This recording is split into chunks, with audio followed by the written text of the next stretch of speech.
The hidden cost of desegregation. Why some Black Americans are re-examining integration. When most people think about the civil rights movement, one word immediately comes to mind: integration.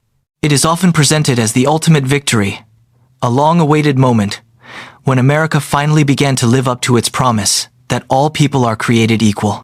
We see images of children walking into formerly all-white schools, families eating in restaurants that once denied them service, and the end of whites-only signs have become symbols of progress. But in recent years, an important conversation has emerged. Some Black historians, educators, economists, and community leaders have begun asking a difficult question. Did Black America lose something valuable during desegregation? This isn't an argument for bringing back segregation. Instead, it's an examination of whether the implementation of desegregation unintentionally dismantled institutions that Black communities had spent generations building. Today, we're exploring one of the most complex and misunderstood conversations in American history. Because history is rarely as simple as good versus bad. It's often about gains and losses. Before desegregation, Black Americans lived under laws that intentionally separated them from white Americans. Schools, hospitals, restaurants, public transportation, housing, even drinking fountains. This system, known as Jim Crow, denied Black Americans equal access to opportunity and was designed to maintain racial inequality. There is no serious historical debate that legalized segregation was unjust. The civil rights movement fought courageously to end these laws, leading to landmark achievements such as the Civil Rights Act of 1964 and the Voting Rights Act of 1965.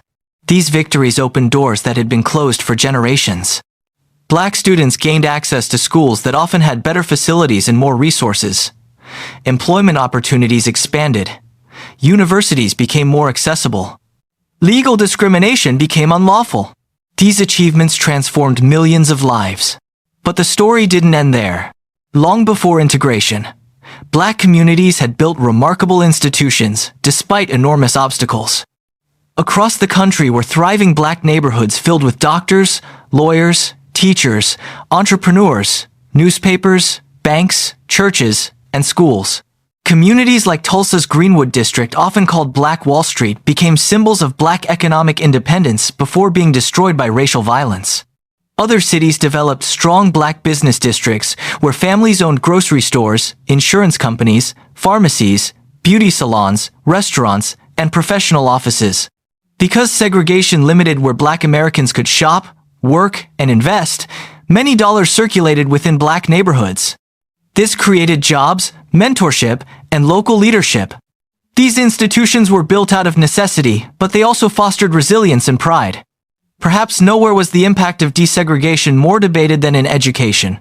Before Brown versus Board of Education, many Black schools received fewer resources than white schools.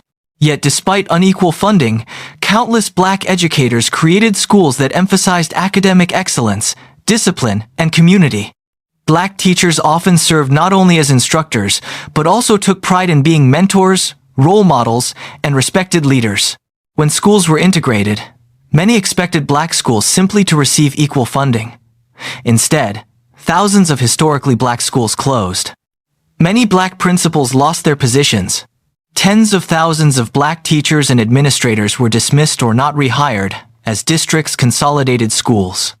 Historians note that integration often meant Black students moved into white schools, while Black educational institutions disappeared.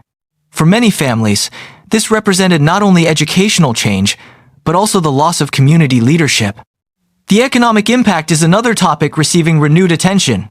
During segregation, Black-owned businesses often depended on loyal local customers, because discriminatory laws restricted shopping choices.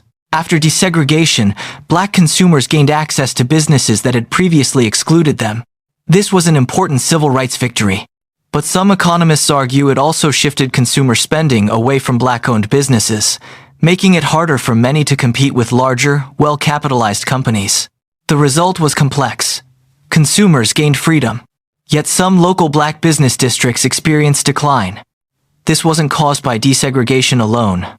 Urban renewal projects, highway construction, discriminatory lending practices, suburbanization, and broader economic changes also reshaped neighborhoods across America.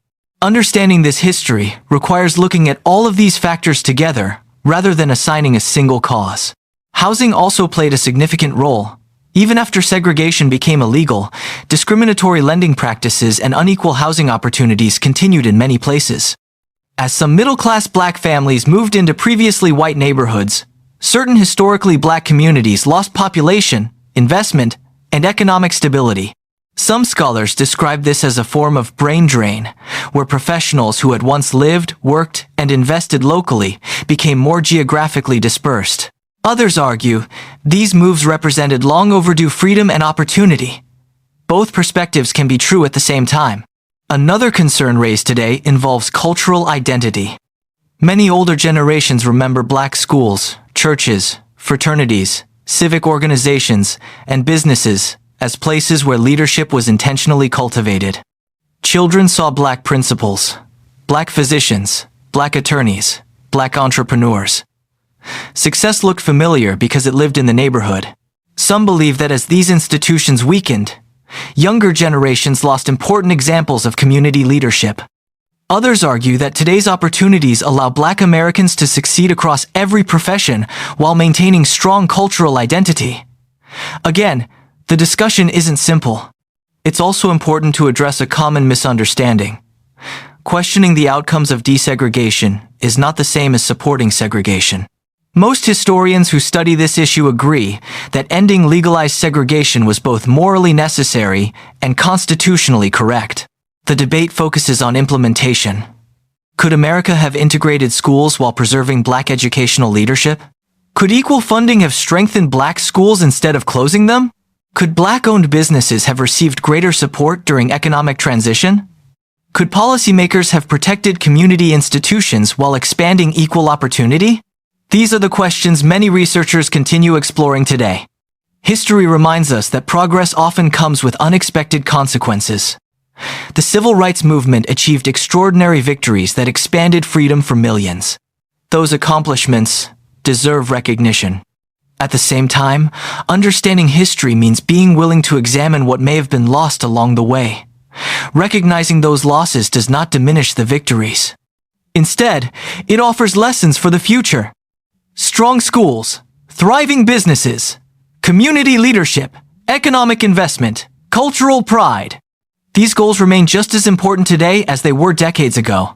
Perhaps the real question isn't whether desegregation was right, it's whether America fully invested in black communities after segregation ended. That conversation continues today, and understanding it requires listening to many voices, examining the historical evidence carefully, and resisting overly simple answers to a deeply complex story. If history teaches us anything, it's that freedom is more than removing barriers. It's also about creating opportunities for communities to flourish. And that remains a challenge worth pursuing for every American. If you found this documentary thoughtful and informative, consider subscribing for more historical deep dives that explore the stories often left out of mainstream conversations. Share your perspective respectfully in the comments, and let's continue learning from history together.